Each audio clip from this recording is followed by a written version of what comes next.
नमस्कार। आज आम नयागढ़ जिलार एरेडा ग्राम को वास्तु भिजिट्रे आसचु। एठी गोटे 100 वर्ष पुराणा घर को वास्तु देखा ए कौन दोष अच्छी कौन समस्या अच्छी तार कौन प्रतिकार करहब या विषय संपूर्ण आलोचना करवा।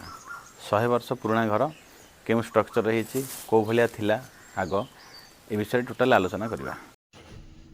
यही घरे आम देखिलु पूर्वर तो यही घर वास्तुदोष संपूर्ण मुक्त थिला, जमा वास्तुदोष नथिला, जाफल कि यही घर रहिबा व्यक्तिंकर बहुत ना थिला एवं ग्राम रे सर्वश्रेष्ठ धनी व्यक्ति थिले।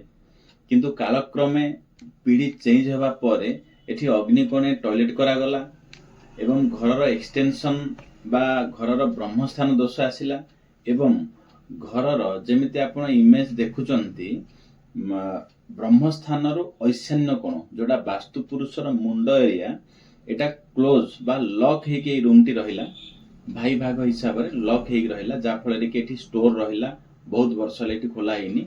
तेबे घरे नॉर्थ ईस्ट दोष आसिला, ब्रह्मस्थान दोष आसिला एवं अग्निकोण टॉयलेट दोष आसिला जाफल कि एठी रोजगार धीरे धीरे कमिया को लागिला एवं ना धीरे धीरे कमिया को लागिला, रोग आसिला, अग्निकोण टॉयलेट एक्सीडेंट मध्य देला, बारंबार दुर्घटना देला एवं धननाश होगा सहित मान सम्मान धीरे धीरे धीरे हानि बा पारिवारिक क्षेत्र में अशांति मनोभाव स्टार्ट हैला।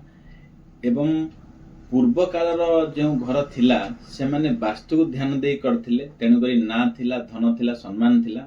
आमे जते बेले सेई भल घर को आमर सुविधा अनुଯାयी टॉयलेट कर देले, सुविधा अनुଯାयी आमे गोटे रूम को लॉक कर देले ऐशान्य कोण को, सुविधा अनुଯାयी आमर रूम एक्सटेंशन बा संकोचन हिसाब रे ब्रह्मस्थान दोष आसीगला, तेबे आम लाइफ रे समस्या आसिला।